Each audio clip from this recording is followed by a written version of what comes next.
working with Luciana, because the subject is more general and then focused to education, and then a session for questions, okay, and dialogues.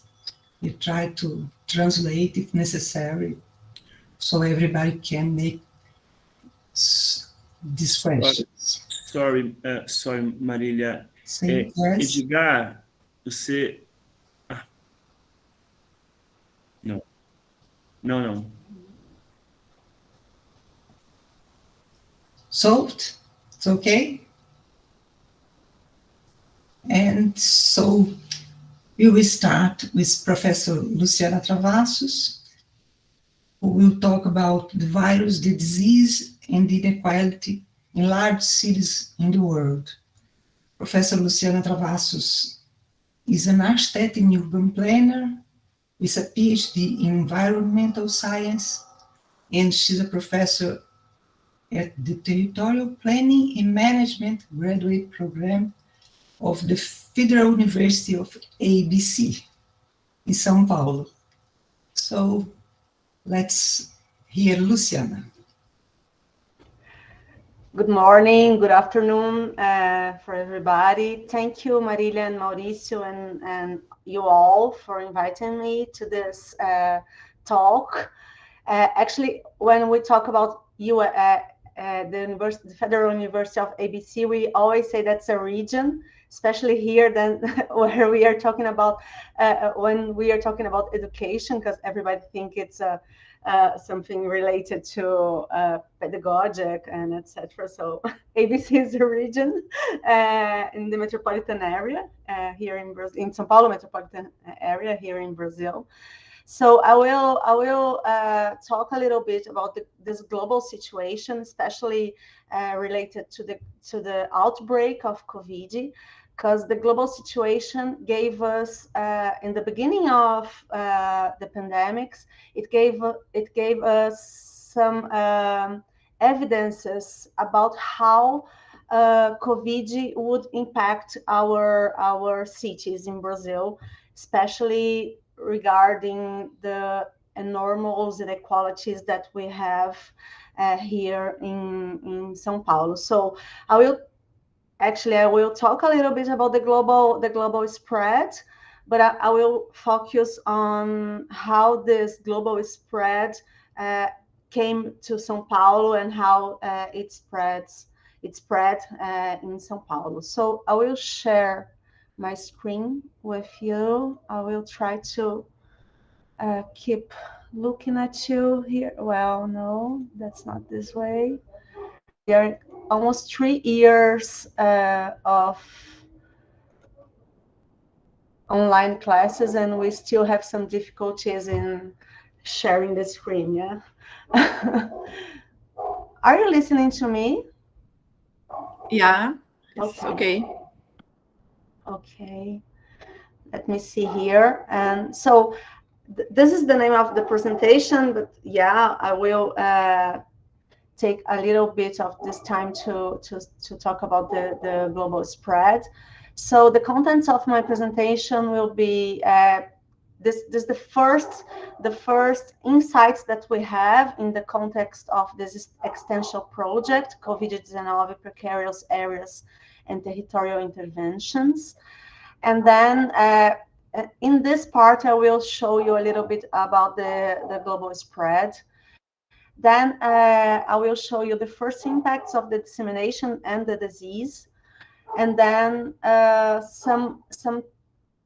we try to make some correlations with precariousness, vulnerability, and comorbidity as explanatory and territorial factors of this dissemination and the disease.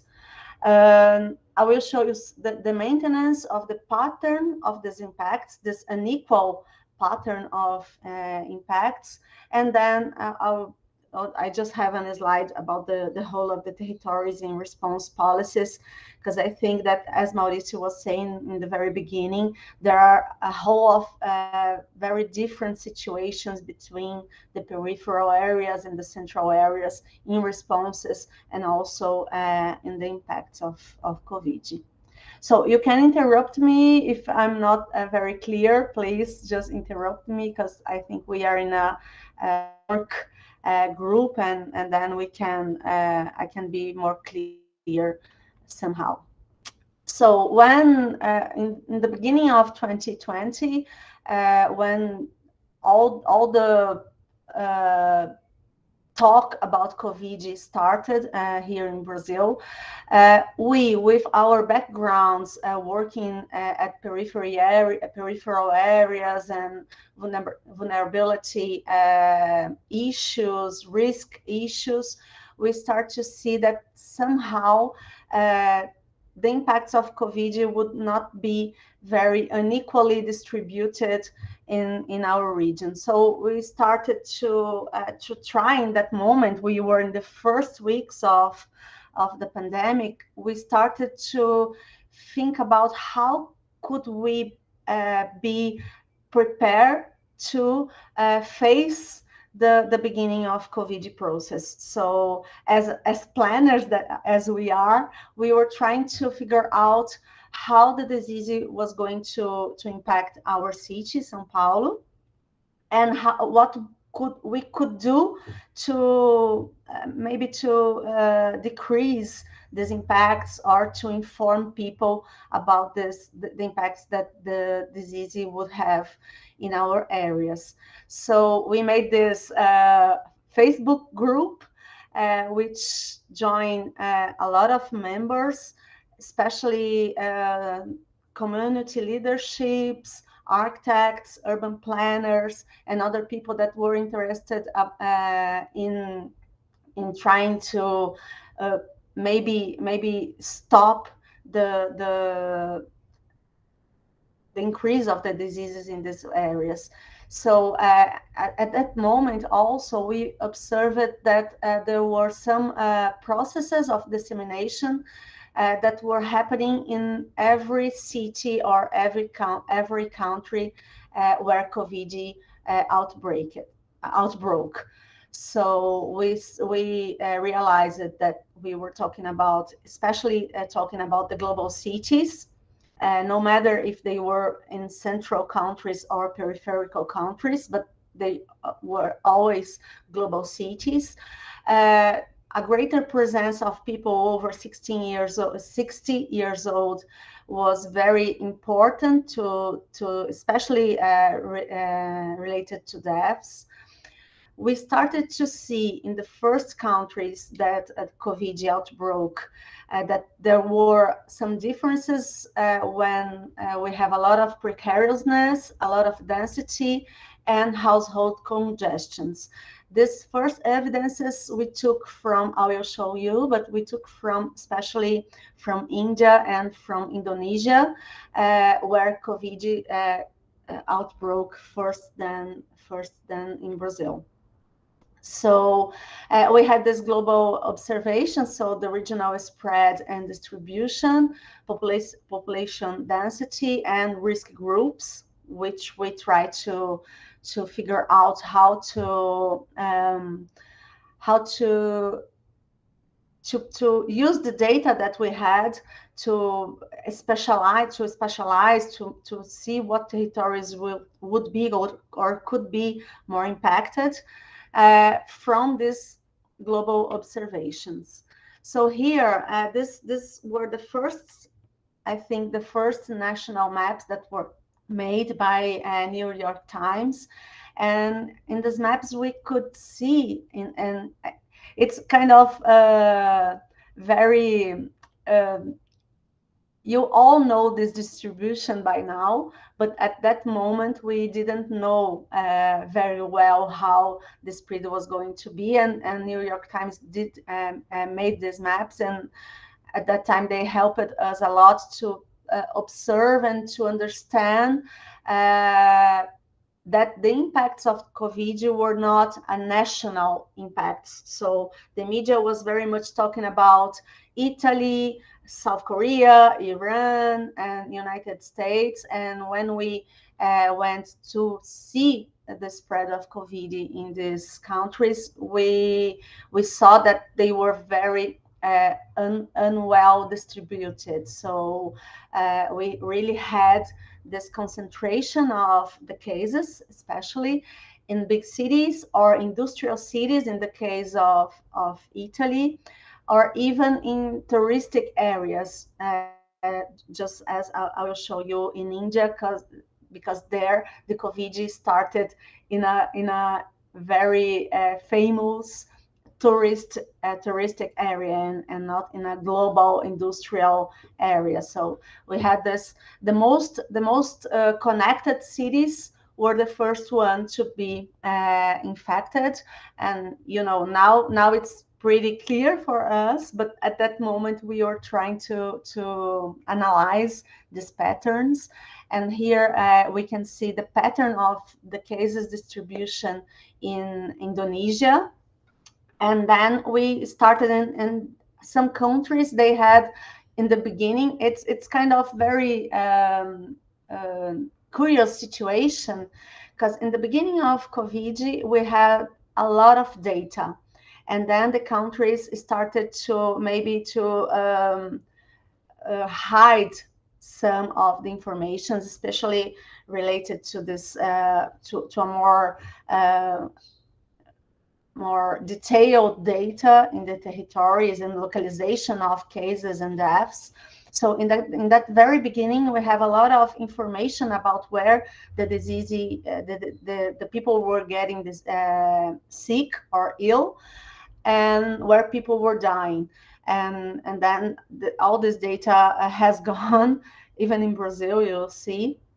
But now in that time, we could see that Jakarta was, of course, concentrating a lot of the cases. And then we started to see how this concentration, and they had data to that, how this concentration was related to the precariousness, the density, and etc. So in this map, we could see the cases and deaths. The deaths are in red and the cases are in yellow, the little circles. And we can also see the concentration, the population density. No, sorry. This is only a buffer about cases and deaths. Okay, so they are very much concentrated in this area. And of course, we could see that the population density almost mirror the presence of Covid-19 in Jakarta.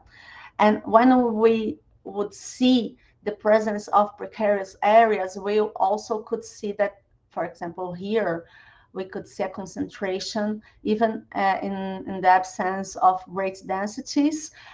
We could see the presence of a lot of cases and deaths. So here too, we can see a lot of deaths that are very much related with these precarious areas or slums, favelas, what we can see. So this data, we hadn't had our data yet at that time. At that time, we were seeing what was happening in other countries. So India as well, we could see that this state, Maharashtra, was the first one to have a lot of cases and deaths in Covid-19. And we could see that in Mumbai, the distribution of Covid-19 was very much related also with population density. And we talked a lot about population density after, but I don't think we must enter very deep in the situation, because it was a very huge discussion in our field of studies in urban planning. But at that moment, population density seems to be a huge evidence and explanation about the spread of the disease. So here we can see, I don't know if you see my, you see my pointer. So here we can see the cases of COVID and population density. So they were very much especially correlated, and also very much specially correlated with precarious areas. So in Mumbai, there was a high correlation between the spread of the diseases. These areas in Mumbai, they were frozen, so people in these areas could not leave their houses in the beginning of the pandemic. And you can see that these areas are very much correlated with the slums in Mumbai. So with this evidence in our table, we started to try to see how COVID-19 was going to impact our state, our city, our metropolitan region. And then here is a map it's a little bit it was made a little bit after this time, but it shows that here in São Paulo, this is the state of São Paulo, there were also a regional distribution very much related to big cities, metropolitan cities, the logistic distribution of the cities in Brazil. So here we work a lot of what we call macro metropolitan area, which is Campinas, São José dos Campos, Sorocaba, Baixada Santista, and São Paulo. And we could see that COVID was really concentrated in these macro metropolitan areas.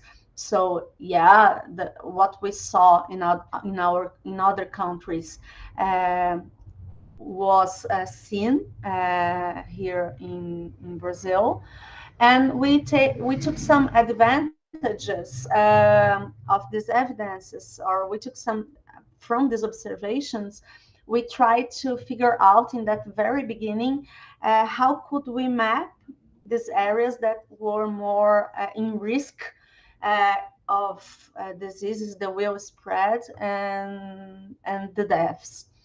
So we took some advantage of the existing data about slums in the municipality of São Paulo, and we tried to look at some, of course, very outdated data that we have in census, but we try to work with this data that it's all that we had at that moment, and still, but we try to make some proxies to see how we could, from the precarious areas, try to look at the most, which areas would be more in risk than others, considering that we have a lot of precarious settlements in the municipality of Brazil. So we did a first approach. We took the census, the sectors of the census with population above 60 years old in precarious areas. And to precarious areas, we use the proxy of open sewer, which is a neighborhood data that we have in our census. For the second approach, we took the census sectors where there were population in more density, in more dense areas, like more household congestion, with more than 5 people in each house, and with more people in population density itself. And we made this intersect between the sectors and the settlements, and we were able to choose which slums were crossing this more riskier sectors. So here we have the map of population over 16 years old, where they were concentrated. And then we had this selection with precarious areas. So what we did, we took the density maps, the over 60 years old population map. We crossed it with our precarious areas map, and then we had the sectors with with population over 60 years old that in or especially correlated to precarious areas, and then we choose the one that were most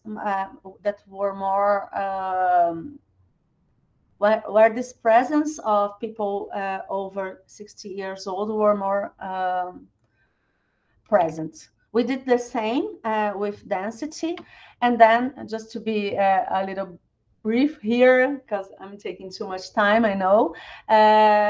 We could see that we had some areas where this both situations would happen. And at the first time, at the beginning, we thought that Brasilândia and Sapopemba were the main risk areas for death, because we had kind of old settlements, old and precarious settlements, and people had lived there for a long time, and they're kind of more consolidated. It's a consolidated precarious in these neighborhoods. And we also said that these areas at Grajaú and like Jardim Ângela, Campo Limpo, they were more prone to spread, to the disease spread or the ill spread, because we had a lot of a concentration of precarious settlements, very dense precarious settlements. So we have like these 4 areas. We were a little bit more interested in the areas where we thought that the deaths would be would have more presences. So we were very much interested in seeing what was going to happen in Sapopemba and Brasilândia. At that moment, we tried to go with this map to the municipality and to the state to say, look, these areas you have to intervene in these areas, because these will be the most impacted areas in São Paulo. This was the first weeks really of the diseases, and we were kind of able to talk to the state, but we weren't able to talk to the municipality. So we tried to organize to ask for leaderships from these areas to come to our group and to talk to them how to face what we were thinking about was going to happen in dissemination and deaths. So I have some maps here from the very first weeks to the very last, not very last weeks, but the last big wave that we have here in São Paulo. And unfortunately, yeah, we were right. At the beginning, I was very surprised at how much we were right in our hypothesis. So Brasilândia and Sapopemba concentrated the number of deaths in a lot of weeks, epidemiological weeks, and also Grajaú, this area of Grajaú, Socorro, and Campo Limpo, Jardim Ângela, concentrated the cases of COVID-19. Of course, this it's not. I don't know. Oh, sorry. This is in Portuguese. I was pretty sure that I had changed it. I hope the rest is all right. But we tried also to see, and maybe you read the paper. We tried to see some other conditions that could also lead these areas to be more in risk than others. So we worked with comorbidity, with other kinds of vulnerability, work and self-isolation, And also we tried to see some communitary organization to see how it was going to happen. These are not cartography that we made. It's from Rede Nossa São Paulo. And this cartography helped us to understand that also the comorbidity is unequally distributed in the municipality of São Paulo. So here we are talking about the high pressure, the mortalities related to heart diseases. And here we are talking about mortality related to respiratory or lung diseases. So yeah, it also plays a role in the distribution, especially in the deaths related to COVID-19. And we did this map of self-isolation, the perception of self-isolation. So in the very beginning of the research, we were able to gather a lot of answers of a questionnaire, a survey that we made. And also we could see that, of course, the peripheries were not self-isolating, even because they couldn't do that for many reasons. Some of them I will show to you. While in the high classes or high middle classes neighborhoods, we could self-isolate. So besides the precariousness, besides the vulnerability related to sewage, the high presence of the elderly people, and etc., we also had less chances to be isolated in the peripheral areas. And of course, I could put the map in English here, sorry, but you have this map in English in the paper. So here we can see that the self-isolation was very much related to the kind of work people do and to the income they have. So people in the peripheral areas, they have less possibilities to do to have income, to stay without working 1, 2, or 3 days. They have to work to eat, and they are very much they work in activities with low complexity, what we can call, they work with their bodies, so they have to be at the work to have their income. So there were a lot, and there is a lot of explanations why COVID-19 took this pattern in our municipality. If we see the pattern in December of 2020, we will see the maintenance of the deaths concentrated in Sapopemba, and the maintenance of the spread of the disease in the peripheral areas. And if we see in the beginning of 2021, this pattern is still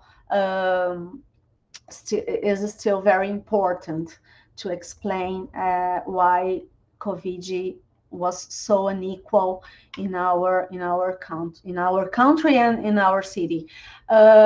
And if we see the vaccine distribution in the very beginning of the vaccination process, we will see the opposite way. So people in the city center, people in the most rich areas, like here, they were more vaccinated than people in the periphery. So we haven't done any quality work on that, but we can make a lot of hypotheses about why people are more vaccinated in central areas and less in peripheral areas. And from that, we took some conclusions about territory. Of course, we took territory as an analytical category.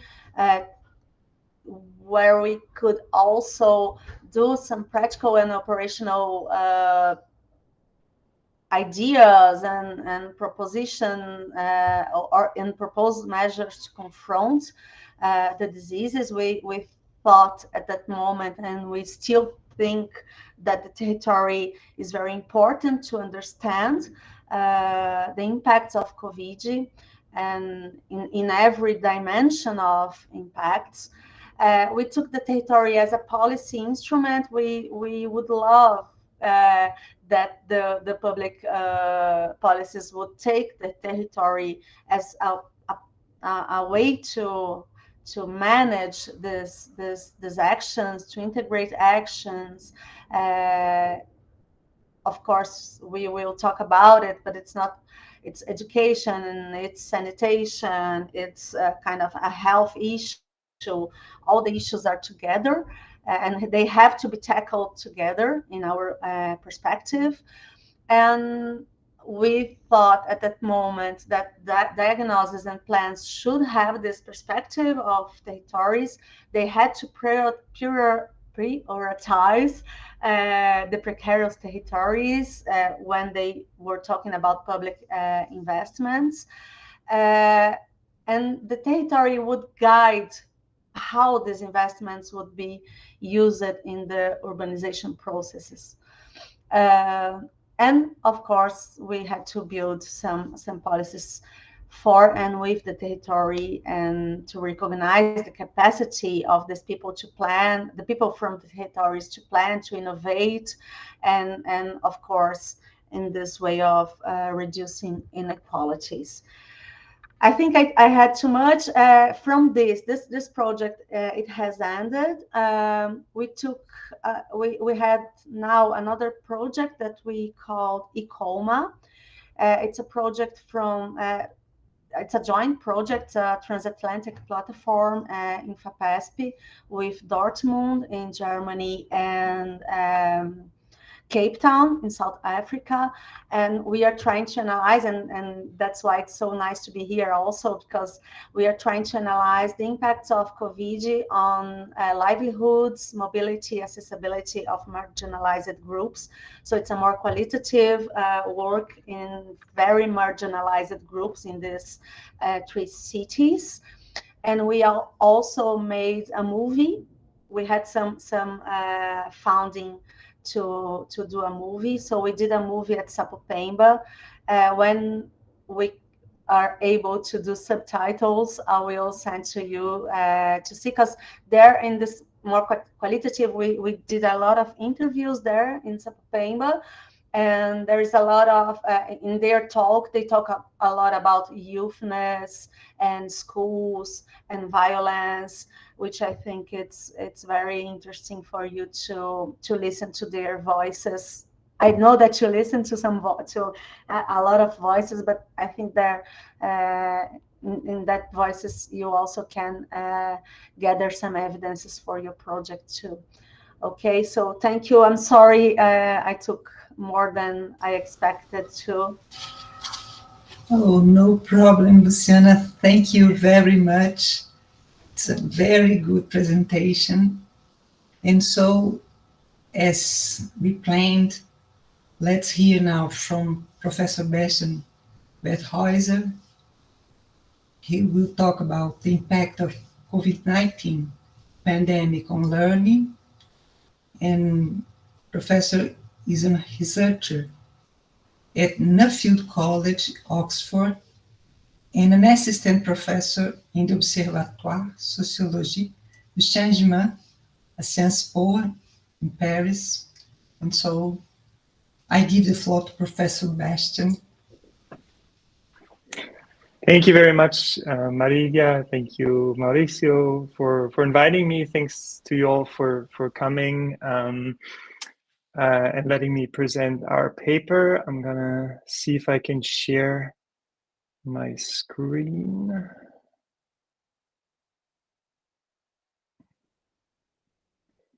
Okay, I think that worked. Nobody's protesting, great.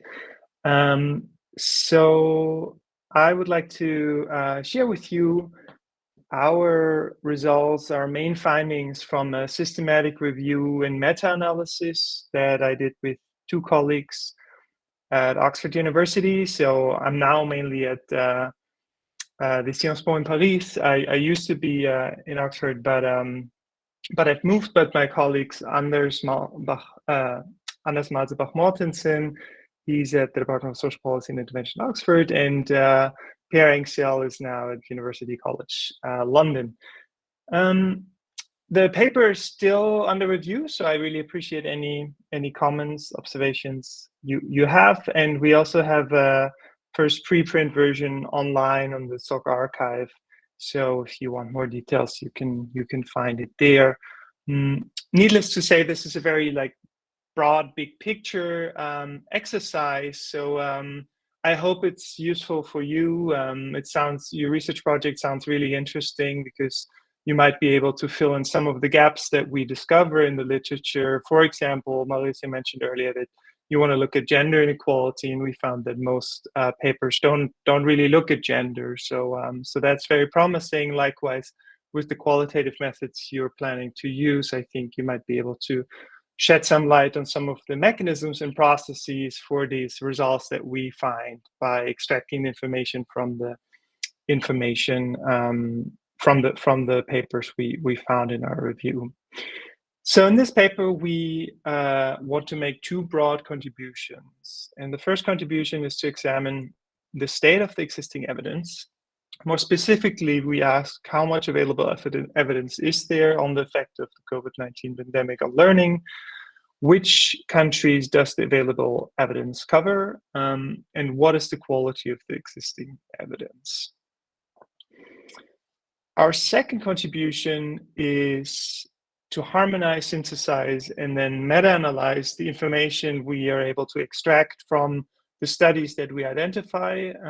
And with that, we want to address some more substantive questions, notably, what is the magnitude of the overall effect of the pandemic on learning?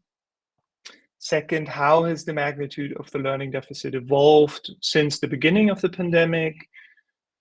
Third, to what extent has the pandemic reinforced inequalities between children from different socioeconomic backgrounds? And last, what other factors might help us to make sense of the variation in the effect of COVID-19 on learning that we see across countries and contexts? Before I show you our findings, I just want to clarify that we use this term learning deficit to refer both to learning that was already acquired, so knowledge and skills that children already absorbed, but that was lost, as well as to learning that should have happened, but didn't happen because of the context of the pandemic.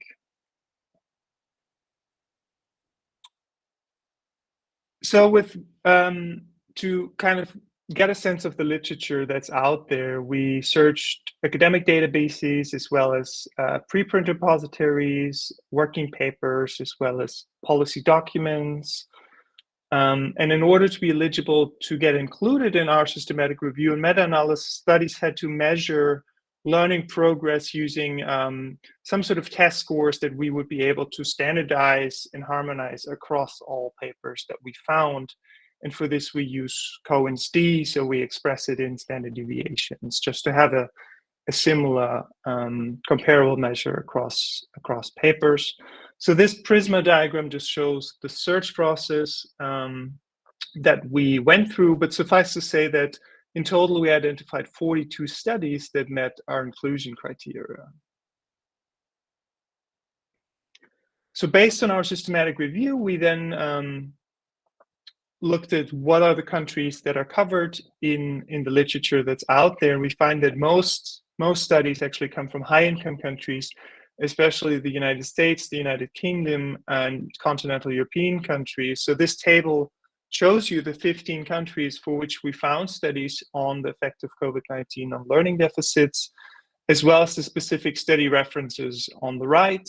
And the numbers in the brackets here show the number of estimates of learning deficits for each country and study respectively. And you might see that that studies often provide multiple estimates referring to different subjects. So some studies look at both math and reading, and estimates also refer to different school grades. So some studies just focus on one grade, and others look at different grades. That's why you have multiple estimates per study here.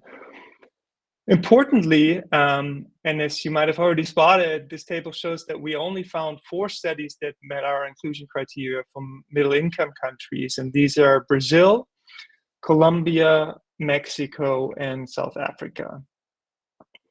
And unfortunately, we found no studies from low-income countries at all. So this really shows how the evidence is quite skewed towards high-income countries, and this is important, of course, to keep in mind as we walk through the results of the paper now. So we wanted to assess the quality of the evidence by analyzing the risk of bias for each study across different domains, namely bias from confounding, sample selection, classification of treatments, missing data, the measurement of outcomes, and the selection of reported results. We then assigned each study an overall risk of bias rating, so either low risk of bias, moderate risk of bias, serious or critical risk of bias, based on the domain with the highest risk of bias. So this figure shows the distribution of all studies according to the risk of bias ratings, and the rows here represent a different risk of bias domain, and the bottom row shows the distribution of the overall risk of bias for studies. The overall quality of the evidence is quite mixed, as you see in this figure, which is reflected in the risk of bias being rated serious or critical for more than half of the estimates. So if you look at this bottom row, more than half of the studies we found to have a serious or a critical risk of bias. And common sources of potential bias are that studies often compare only 2 time points without accounting for longer time trends in learning progress. There's also often a risk of bias due to differences in the composition of the 2 comparison groups that are observed before and during the pandemic. And importantly, for most of the sources of bias that we found in the papers, the expected consequence would be an underestimation of the effects of the COVID-19 pandemic on learning deficits. Importantly, we excluded all studies that we rated to have a critical risk of bias from our meta-analysis, and then we also performed robustness checks of all our analyses that I'm going to show you by excluding also the studies rated to be at serious risk of bias, and our main results remain unchanged. So apart from the risk that estimates of learning deficits are biased or confounded, there's of course also a potential risk of publication bias that can result from journals favoring statistically significant results, or authors being more likely to put forward statistically significant findings. So to minimize the potential problems from publication bias, we include not only published papers, but also unpublished working papers and so-called gray literature, such as policy reports, in our review and our meta-analysis. And we also, as shown in this figure, plot the distribution of Z statistics for the effect sizes that we extracted from the studies that we found. And so here the dotted line indicates the conventional threshold for statistical significance, and this overlaid curve shows you a normal distribution. So if there was publication bias, we would expect a spike just above the statistical significance threshold and a slump just below it, which we don't find. So we conclude that there's no indication of publication bias. And we also do a bunch of other tests. We plot the p-curve, and we look at the funnel plot, and that also suggests that publication bias doesn't seem to be a major problem in this literature, fortunately. So using the information we extracted all the studies on COVID-19 and learning that we found, I will now show you the main findings in response to the more substantive questions that I mentioned early on. The forest plot on this slide shows the estimated effect of the pandemic on learning from each included study expressed in standard deviations and averaged across grades and subjects. So that's why here you see one estimate of learning deficits per study. It also shows the overall effect of the pandemic on learning, and this is the red diamond here at the bottom. And when we pool all effect sizes across studies, we find that the COVID-19 pandemic on average led to a learning deficit of 0.14 standard deviations. And so to put that into context, we can use the figure that the World Bank estimates children to progress by in a normal school year. So in a normal school year, the World Bank estimates children to progress by 0.4 standard deviations. This implies that the typical student lost about 35% of a normal school year of learning during the pandemic, right? So that's the 0.14 standard deviations. But as this forest plot also illustrates, there's considerable variation in the magnitude of effect sizes across studies. And so in the remaining part of the presentation, I want to try and make sense of this variation.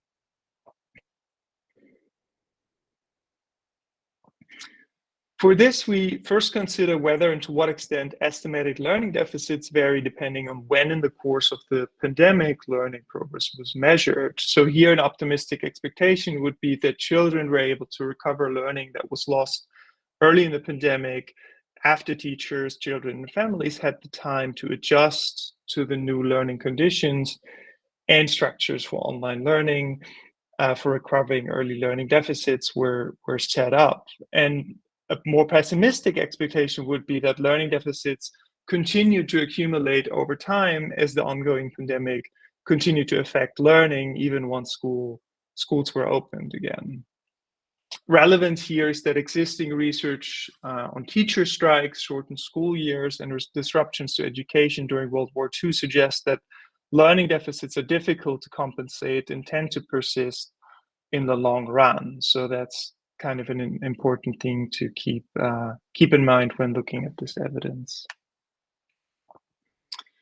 This figure shows all of the estimates of learning over time, learning deficits over time during the COVID-19 pandemic. So here the horizontal axis shows you the date on which learning progress was measured, and the vertical axis displays the estimated learning deficits, again expressed in standard deviations. The line that you see here displays a linear trend with a 95% confidence interval, and it shows that learning deficits seem to have opened up quite early in the pandemic and have neither really closed or substantially widened since then. So of course, a relevant question is why is this the case? And one expectation could be that there's a dynamic by which learning was disrupted quite a lot early during the pandemic. And then while children and teachers and parents were able to adjust to the situation and avoid further learning deficits, they haven't been able to recover the learning deficits that arose early in the pandemic. We also wanted to look at how this over time picture looks like when we focus on individual countries. Of course, we still have quite a limited amount of evidence, but for this exercise, we took the 3 countries for which we have the most data, which is the United States, United Kingdom, and the Netherlands. And we plotted the same figure that I showed you just now, but for these 3 countries individually. So when we focus on the US, we again find that there's no clear trend by which learning deficit declined or substantially grew over time. And again, we find no clear over time trend when we look at the UK or the Netherlands, although again, here we really have very few data points. The next question we wanted to address in our meta-analysis is whether the size of the learning deficits differed across children from different socioeconomic backgrounds. Existing research on the development of learning gaps during summer vacations and during disruptions to schooling due to other health crises or natural disasters suggests that the suspension of face-to-face teaching tends to increase education inequality between children from different socioeconomic backgrounds.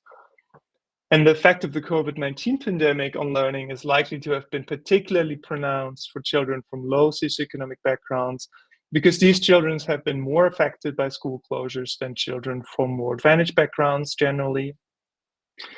And they're also likely to be disadvantaged with respect to their access and ability to use digital learning technology, the quality of their home learning environment, and the learning support they receive from teachers and from their parents. Synthesizing the existing evidence on the effects of the pandemic on education equality was a bit tricky because different studies use different measures of socioeconomic background of students. So some studies use parental income, some studies use parental education, eligibility for school meals. And so that made it a bit difficult to kind of synthesize this evidence using a common metric. So what we decided to do is to code all estimates according to whether they indicate a positive and negative or no effect of the pandemic on learning inequality. And this harvest plot that you see on this slide visualizes this information. So estimates that indicate an increase in inequality are shown on the right-hand side. Those that indicate a decrease in education inequality on the left, and those that suggest no change are shown in the middle. And then squares represent estimates relating to reading performance, and circles represent estimates on the effect of the pandemic on inequality in math performance. And the shading shows you when in the pandemic education inequality was measured, in the first year, in the second year, or in the third year of the pandemic. Last estimates are also ranged horizontally by grade level. So these are the numbers you see at the bottom of this figure. So what this figure shows is that a large majority of estimates indicate that there is an increase in education inequality between children from different socioeconomic backgrounds since the start of the pandemic. And this seems to hold both for math and reading across primary and secondary education and at each stage of the pandemic, and also independently of how we measure socioeconomic backgrounds, or rather how it was measured in the papers. Now, the last substantive question that we try to examine in our meta-analysis is how learning deficits vary across school subjects, grade level, and country context. And given that the relatively limited number of estimates does not allow us to run multivariate analysis, we simply examine the bivariate association between learning deficits and covariates using a series of violent plots that I'm going to show you now. So this violent plot visualizes the distribution of estimates of COVID-19 learning deficits separately for math and for reading being on the left, math being on the right. And it suggests that estimated learning deficits are larger for math than is the case for reading. And this is statistically significant.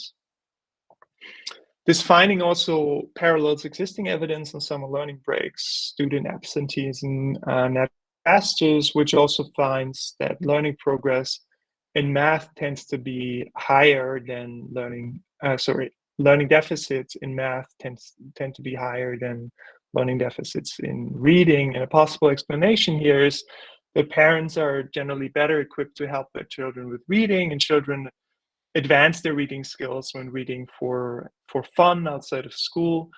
And by contrast, children don't tend to do math exercises for fun, and parents are generally less well equipped to help their children with math exercises. So that's why we think that's what we think could underlie this difference that we find. By contrast, we don't find any evidence that learning deficits differ between primary and secondary students. But it's important to keep in mind here that precisely because a lot of policymakers expected secondary students to be better able to cope with school closures and keep learning autonomously, school closures tended to be longer for older students, and so this may offset any advantage that older children would otherwise have had in learning independently in the context of the pandemic, thus leading us to this finding of no difference. To examine the difference in learning deficits across different country contexts, this figure groups together the estimates of COVID-19 learning deficits in the 4 middle-income countries for which we have data. This is shown on the right, and compares them to estimates from high-income countries on the left. And it shows that learning deficits are considerably larger in middle-income countries than in high-income countries. And this, of course, is very alarming because it suggests that the pandemic hasn't only increased inequality between children from different socioeconomic backgrounds, but has also increased global inequalities between students in high-income countries and students in middle-income countries. And it's fair to assume, I think, that learning deficits are even larger in low-income countries, considering that low-income countries already faced a learning crisis prior to the pandemic. Low-income countries generally implemented longer school closures, and of course, low-income countries had fewer resources to facilitate remote learning.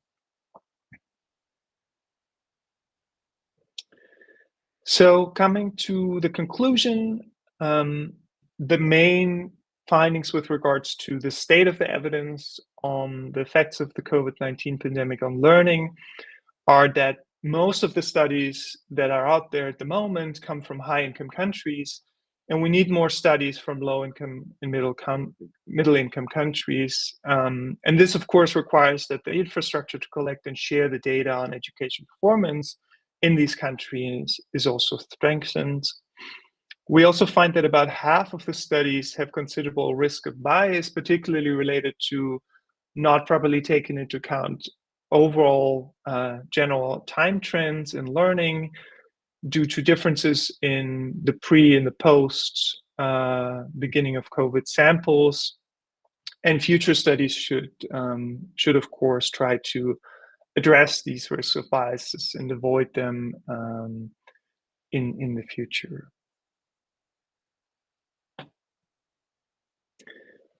Now, with regards to the substantive questions we asked, we found that the pandemic has really led to very large learning deficits. And these learning deficits arose early in the pandemic and tend to persist even 2.5 years into the pandemic. And we also find that the pandemic increased education inequality between children from different socioeconomic backgrounds, that learning deficits tended to be larger in math than for readings, and that students in middle-income countries have experienced generally larger learning deficits than students in high-income countries. Now, the size and the persistence of the learning deficits 2.5 years into the pandemic highlight really the need for effective policy initiatives to prevent further learning losses and to recover learning deficits. And experimental evidence from low and middle income countries suggests that already relatively low tech and low cost learning interventions can have substantial positive effects on students' learning progress in the context of remote learning. So I wanted to highlight to you this interesting paper by Guilherme Lichand and colleagues who find that sending motivational text messages to students during the pandemic and in the context of remote learning was found to significantly lower learning deficits in math and Portuguese in Brazil. And there's another paper by Noam Angrist and colleagues who find that sending text messages with math problems together with short phone calls was also found to lead to substantial learning gains in numeracy in Botswana. So I think this is kind of encouraging that there's even low cost and low tech interventions that show have been found to have an effect. But of course, we need more evidence to assess the effectiveness of other interventions for limiting and recovering learning deficits. And relevant interventions, I think, here include the use of the often very long summer holidays to offer summer schools, organizing and scaling up tutoring programs, particularly for kids from disadvantaged backgrounds, and improving the availability and also the quality of digital learning tools such as learning apps, online learning platforms, or educational TV programs. And many countries have already begun investing substantial resources into these different types of interventions. And of course, it will be very important to evaluate the effectiveness of these interventions. Maybe that would also be something in your research project to look at. So as I said, the paper is online, so you can find it on SOC Archive, or this QR code or link will take you there. As said, this work is work in progress, so any observations, any comments you have, I'll be glad to hear them. And thanks a lot for your attention and for having me. Thank you so much, Bastian. Really good presentations. We are now move on to the questions. And I saw that about 12 or 13 people are not seeing us, not from this meeting, but from the YouTube connection. So we can use here all the tools if you want to leave your hands, the Google Meet tools, or writing in the chat. And I will also pay attention to the other people in the chat. You can write your questions. This part of the meeting will be in charge of Cynthia, so I will migrate to YouTube and accompany the questions there, okay? So Cynthia, it's with you. Hello, everybody. Any questions?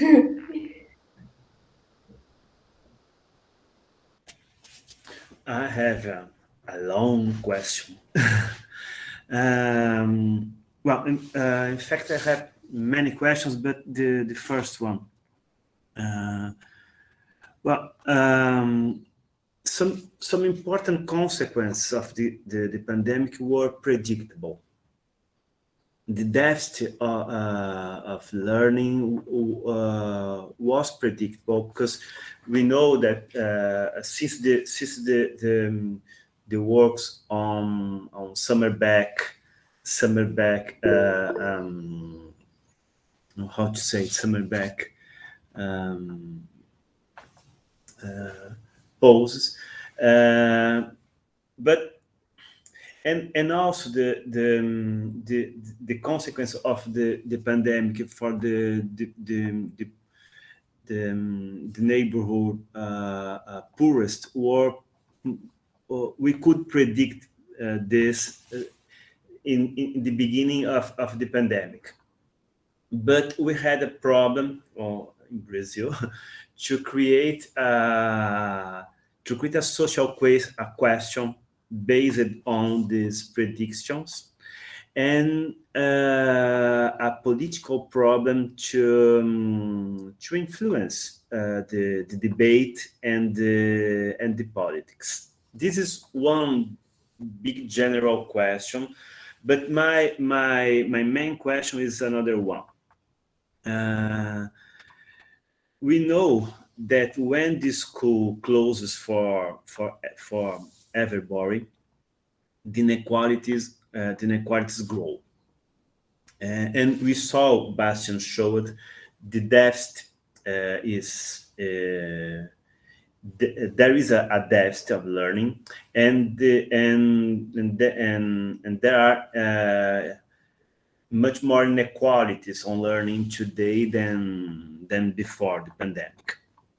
Okay, but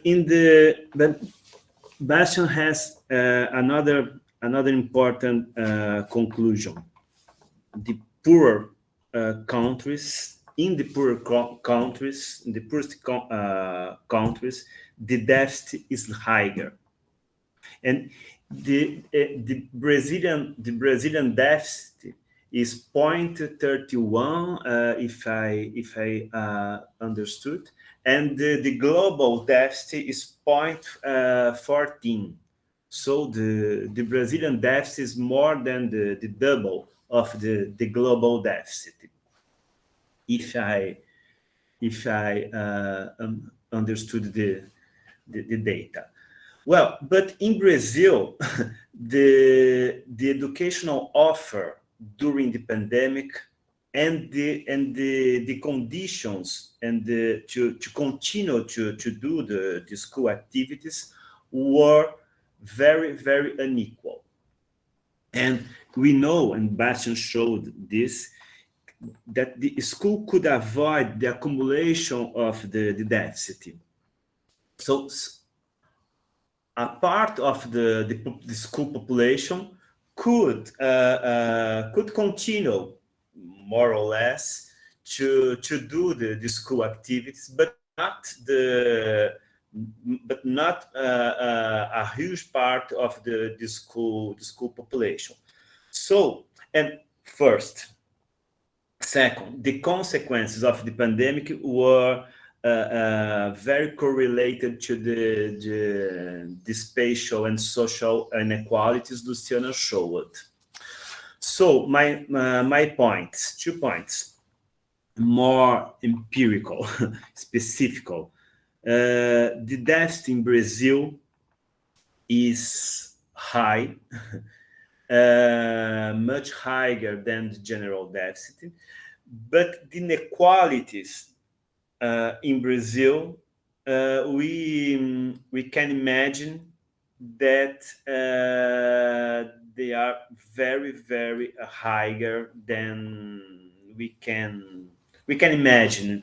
We don't know exactly what these inequalities are, but we can imagine a very, very, very high inequality on learning. And the general question, Bastian, in the paper, you don't analyze the inequalities in the countries' inequalities and the deficit and the inequalities within the countries. I don't know if the social inequalities are an important characteristic of the countries to analyze the learning. By the Brazilian case, from our reality, I tend to think that the social inequalities are an important variable to explain the deficit and maybe the inequality on learning. Well, this is the general question. And Luciana, a short question. The segregation is a kind. I wrote this in English. The segregation intensifies the consequence of the pandemics. This is a huge conclusion, because the segregation is the kind of labor is the earnings, the health condition, the density. So our social and spatial segregation intensified the consequence of the pandemic. This is and maybe intensifies also the consequence for the school problems during the pandemic. This is we have this big problem. So that's it.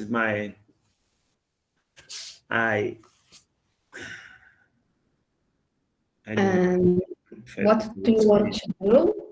Do you prefer to answer now, or people can make more questions? I think as Mauricio talk a big question, we can answer now and then open for more questions. It's okay for you? Okay. Luciana, do you want to go first, or should I? Yes, please. Yeah, maybe because yeah, it's very easy and a short answer. What we saw is that the COVID has deepened all other dimensions of inequality that we have. We didn't have educational or learning data, so I expect you to do that. But yes, the segregation has grown in pandemic times, and yeah, of course, we know the inertial process of the segregation is still in charge. We had a lot of new slums and precarious settlements in São Paulo. So, in the beginning of the pandemic, even after the law was put in force that people would not have to, they could not be removed from their houses. We know that the informal market, informal real market sector was very much in charge of that. So people were, they had to leave their homes and they settled in new slums. And the new slums, they were even more precarious than the first one that they lived. So what we saw was a huge deepening of inequalities in a multidimensional way. We can say that every children that we met in Sapopemba was not at school. They were not studying at all.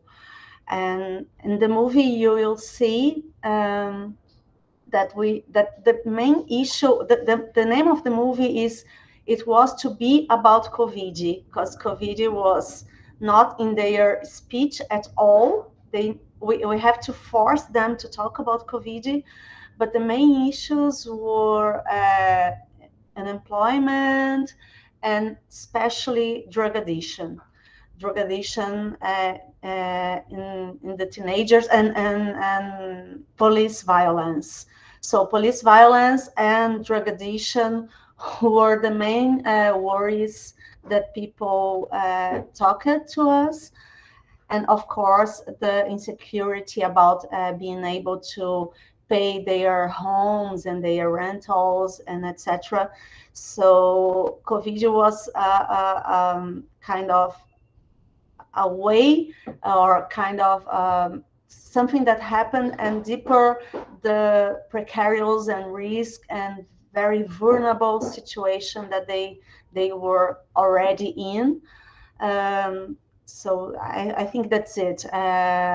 If we see in every dimension of the territorial inequalities, we will see the deepening of the segregation and vulnerability.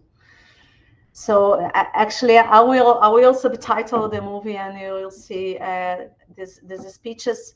There is a woman, and she's very specific in saying how many deaths we had in the peripheries that were not related to COVID directly, but they were related to drug addiction, which grew up a lot in pandemic times, especially at the in the teenagerhood. I think that's it. I don't think I have any other questions. So. Okay, thanks. Maybe I'll respond to Mauricio's question just very briefly as well. I think it's a very good point that, you know, there might be huge within country differences across regions and within regions probably as well. I suppose we were a bit limited because we just reviewed the evidence that was out there, and that didn't really give us enough data points to look at within country differences. But I do think it's a very important question, also with a view to evaluating the effects of maybe different approaches of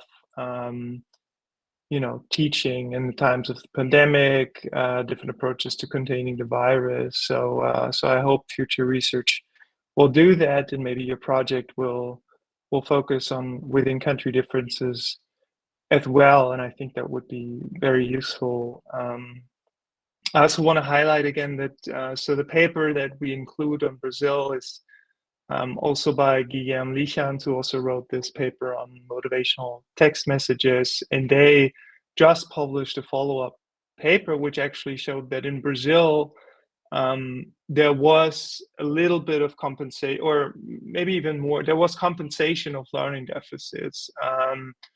So that kind of is an exception to this overall trend of no change that we find when we look across country, and they attribute this to public interventions of trying to implement remedial learning programs. So in a way, that's good news that some of these policies do seem to have an effect. So I encourage you, if you're interested in Brazil and also maybe different states of Brazil. I think he focuses on one state of Brazil. I forget which one specifically now, but that might be interesting to consider. And I also saw that Amelia posted a question in the chat. Should I already respond to that, or? Yes, please, Bastian. The question from Amelia. I will read because people in YouTube don't know the questions. Right. So it's a question from Amelia to Bastian. How do you assess the interaction between learning losses and other factors such as the mental health of students and teachers and the increase in school dropout?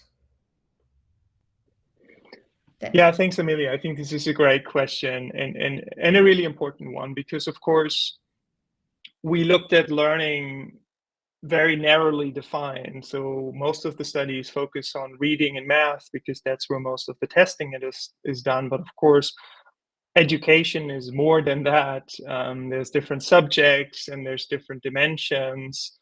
And we don't have a lot of evidence for that, unfortunately, but it's very important. And so is what you highlight, I think, which is students' mental health, well-being, and I think that's going to be very important to understand better how much that has suffered during COVID, and again, what are the inequalities in that respect.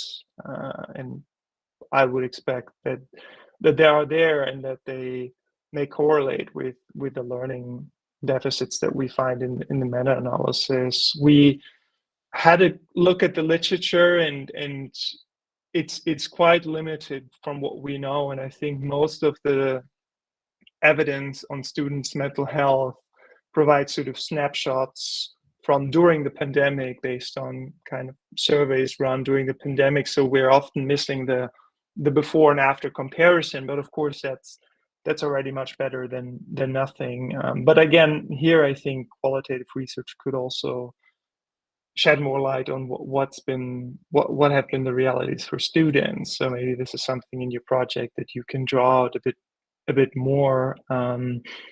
And likewise for school dropout, I agree that this is another very important outcome that we weren't able to capture in the systematic review and meta-analysis. But of course, that has huge consequences for children in terms of their educational trajectory, careers, and well-being as well. So I agree that this is very, very important, and again, maybe something you can look at in the project you're running. Thanks for the question. Cynthia, I have some comments. Can I do? Yes, please, Sandra. Okay. Let me see here. First of all, it's a pleasure to have you both with us. And I have only some comments. For Luciana, I want to know if is your study, this continuous study in São Paulo, still including Brasilândia? Because that is our also our territory of studying. And Bastian, at various times in your draw attention, at various times you draw attention in your paper to the long suspension period of classes as a negative factor for the learning of children. And recently, articles have been released that try to argue that the lockdown was a mistake. You know, some people are against the lockdown, and including in education. I would like to know your perspective on this. Another important point concerns access and domain in the use of information and communication technologies by teachers as a positive factors in children's learning.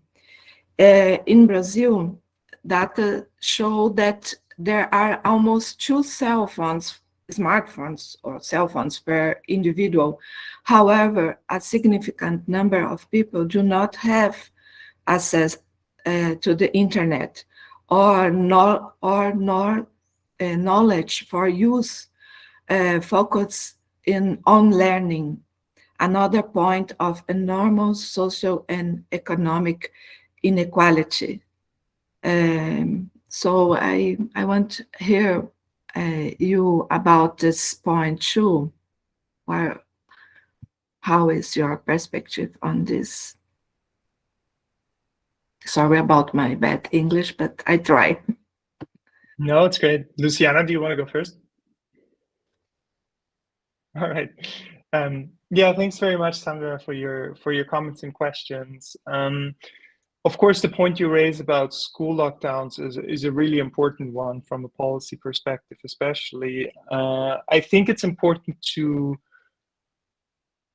appreciate that, of course, a big part of these learning deficits that we see is likely to be due to school closures, but the pandemic probably also affected learning independently of schools being closed, because they also affected, you know, children's home learning environment. The lockdowns meant that they weren't able to meet their friends and play outside, which, as we just, you know, discussed, had probably an effect on their mental health and well-being. And that is down, that probably has effects on their ability to learn and absorb new material, learn new skills, etc.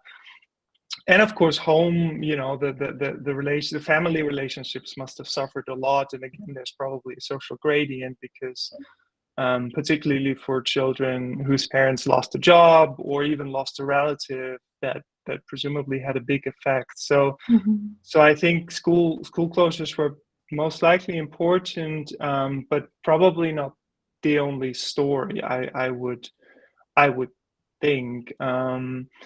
And I think, again, we need more evidence really to get at the precise part of learning deficits that is due to school closures. I don't think we are quite there yet on judging that. So we try to just look at the association between learning deficits that we find in the length of school closure, but we came up against the fact that school closures are really rather hard to measure. So there's one big data set by UNESCO that we try to use, but school closures were so complex in the sense that you know, there were regional differences, there were differences across school grades, there were differences between were they closed or open, and were they hybrid, what were the models. So so I think also for that we really will benefit from studies that focus on specific countries and really try to get at the effect of the school closures per se. But I think it's likely to be the case that they played some role. And so what that implies, of course, that it is important as we go into at least in the Northern Hemisphere, another fall where cases are likely to rise, that we close schools last and open them first, and really try to prioritize facilitating students learning in the classroom, because we know that works. And then for your other point, I completely agree. I mean, digital inequalities with regards to having access to digital devices, online learning materials, and then the quality also of the online learning material that's made available is probably going to play a role in the inequalities we see between kids from different socioeconomic backgrounds. And I would fear that that's particularly the case in middle income, low income country contexts, even though more and more families are having access to digital resources, there's still clear inequality. So I agree that will likely be one of the factors that matters here, alongside with the other factors I mentioned earlier. So the fact that there's, for example, a good paper from Zachary Perlin on the US that showed that school closures were larger for disadvantaged children, for longer for disadvantaged children, and of course, children going to schools in disadvantaged communities also had fewer resources, aside from digital materials to cope with remote learning. So I think there's really a host of factors that comes together, and there's a great paper in Nature Human Behavior by Sébastien Goudot that kind of theorizes the different factors that lead to inequalities growing during the pandemic. So it's rather complex. But yeah, thanks for highlighting that. I agree. And these inequalities of access to technology affects also the teachers, not only the families, because teachers are family, and that is a important point too. So yeah, it's very complex. Yeah, absolutely. Yeah, that's right. Yeah. Thank you. Thank you. Thanks, Sandra, for the question. I'd like to make a question for Bastian. In the discussion section, you stressed that the fears of an accumulation of learning deficits as the pandemic continues have not materialized. Yes, the deficit is in the beginning. Do you think this result can be different if we have more studies from low and middle income countries? Because our response for the pandemic is very different. So this is my question. And as you said, it's in the paper is in the discussion. Maybe it's something important to point the difference. Yeah. Thank you, Cynthia. That's a great point. Absolutely. As I said, I think when we look at the results and this overtime trend that I showed you, it's super important to keep in mind that this is mostly reflecting the high income countries, so US, UK, and other European countries that we see. And it could really look quite different in the context of low middle income or low income countries. We do have these. So I mentioned the paper, this new paper by that came out quite recently that paints a positive, or has these positive findings of some of the learning deficits being recovered in the state that he looks at. And again, he attributes that to remedial learning policies, so learning that happened aside from and on top of the normal learning that happened in school. And there's another paper that also just came out, which focuses on an Indian state, and they actually have a similar finding. So they find that learning losses were very large at the beginning of the pandemic, but that some of that was recovered in the latter period of the pandemic. And again, they talk about a remedial learning program that was rolled out in the state that they look at in India, and that seemed to have had a benefit in allowing students to catch up some of the learning. So actually, from these two countries, or from these two states rather, in India and one in Brazil, there's some hopeful news that there seems to be some recovery. But of course, that could look very different in other contexts, especially in contexts where such remedial learning programs weren't implemented, at least weren't implemented at scale. So I think you're completely right that we might find that there's more evidence emerges on other national contexts that actually there was this accumulation over time. Yeah, great point. Thanks. Thank you. There is a question for to Luciana from Amelia, or from Luciana to Amelia? Oh, Amelia has done a question in the beginning of her question, and just about Brasilândia, and yeah, just a brief answer. Yes, Sandra, I think in this project that we are beginning now, we are still discussing which groups we are going to target or to focus on. We are maybe talking with, we are going to take an intersectionality perspective from the depart, or if we are going to reach it in the end. But I think that I'm pretty sure that Brasilândia will be some of our territories, especially Brasilândia and Sapopemba. These four territories, I think they will be somehow in the research project. But we are still drawing our focus. So we can also draw our focus with you. If you want. I think we can share your evidences and findings, and then use them to maybe to build our focus groups. I don't know. We don't know if we are target. We will take families with the woman who is the chief of the family, and if we are going to take the whole family to do the research, or only the father, mother, the chiefs. We still don't know how to do that, and we can share some information about it. And you are sociologists, so you know how better, and education, you know how to do that better than we are. So we appreciate if you have some ideas. Okay, we can talk about it. Yeah. Thank you. Thank you.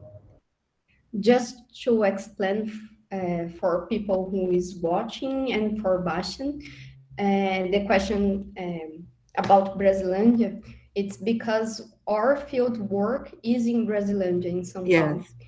It's one of the worst areas during the pandemic, as Luciana showed before. Mauricio wants to make a question. Yes, for you, Cynthia. I'd like to ask Cynthia to tell us some remarks from the field you work, because she's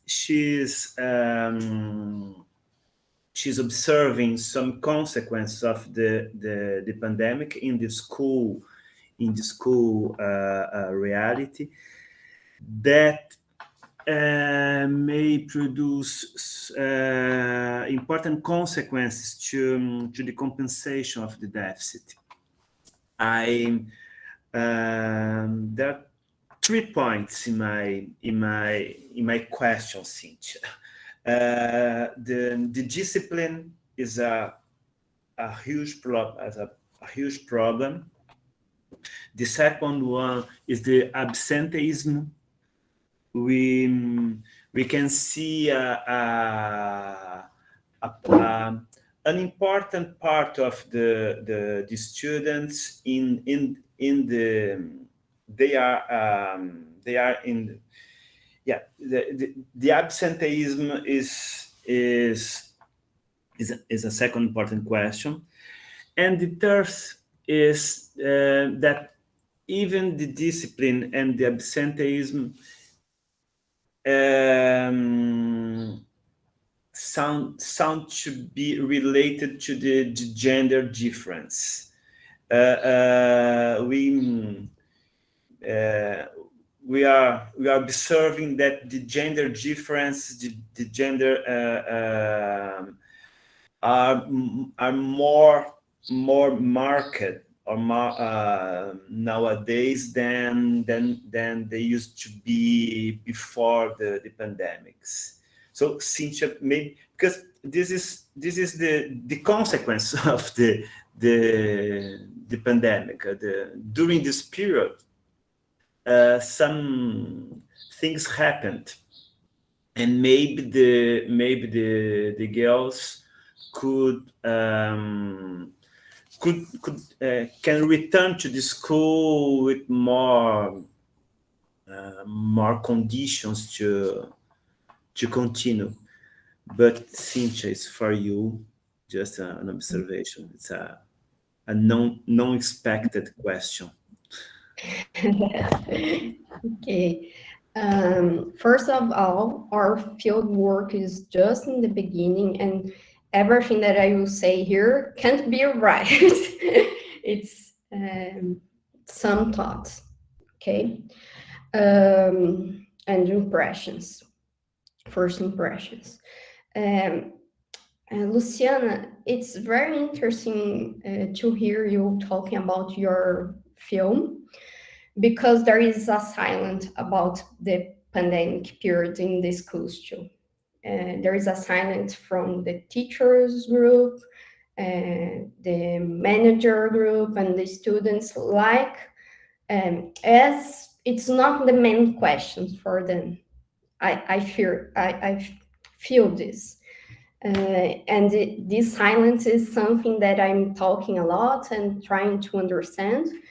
And also there is a silence from the public policies, because there is, I will not say that there is any kind of políticas, but in the public schools from São Paulo, from the municipality, there is no policy to recover the learning, or to not only to recover the their learning, but to recover the experience to be in the school, or to recover the impacts of pandemics in many aspects. And something that I think it's very difficult for teachers and for students too, it's because there is a lot of disruptions. The indiscipline of the students is huge, because I think there are losses, deficits in the learning from math, history, Portuguese, but students don't know how to act like students anymore. And this is something that you learn in school. You learn how to be a student and how to pay attention in a class. And we have a lot of losses in this behavior aspects. The other question, the other issue is because the students, a lot of students don't come back to school now. There are students that really are, how can I say, at home yet, but there are a lot of students that goes 2 times per week that goes for school 2 times per week, and 2 or 3 times per week. It's it's I'm very concerned with this data, but also it's a question for schools how to teach in a context that people are not every day in the school, okay? And there is another question, that's the gender difference, because boys normally are more in trouble in this period. But this is something that I'm very careful to say, because I studied about boys' behavior and boys' achievement. So I'm careful to say, but I think there is a question here to pay attention. How boys and girls lived the period at home and how they can back to school now. I don't know, Mauricio. Thank you, Cynthia. Okay. Sorry to talk a lot, but it's difficult to organize the information about the field work. Any more questions? Sandra wrote something on the chat. I don't know if she No, it's not only a comment for Luciana, but we can share. I comment that we will be great to exchange ideas and information. The focus on our studies is school dropout, even more to identify aspects of vulnerability to this dropout. In our view, children do not are abandoned because of all this aspect we are discussing here of inequality. So it's nice if you can change information and of Luciana's study for our group, because we are studying in the same territory. It's only that. Thank you. And I said to Sandra that one of our main partners in the last research was Brigada pela Vida. And Brigada pela Vida was launched especially by professors, teachers, and I like it very much to hear that, yes, the teachers, they are the families, so they were in the same situation as the families. And they did this Brigada pela Vida to find out what impacts were and how to deal with these impacts in that moment. So they tried to organize the cards of alimentation, and in the beginning they just take all the food that they had in the school and they distribute the food that they had in the schools to the most marginalized families or the most the poorer families. So they try to do what they had in their hands. So what you say that they were abandoned, and they were all abandoned. This maybe the schools were abandoned too. I think that they were left to deal with the situation, but to deal with the situation by their own. So yeah, I think we have a lot to exchange. Yes.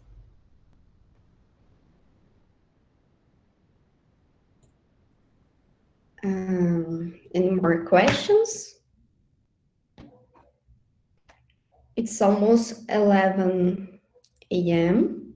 and we don't have any more questions. I think we can finish your transmission.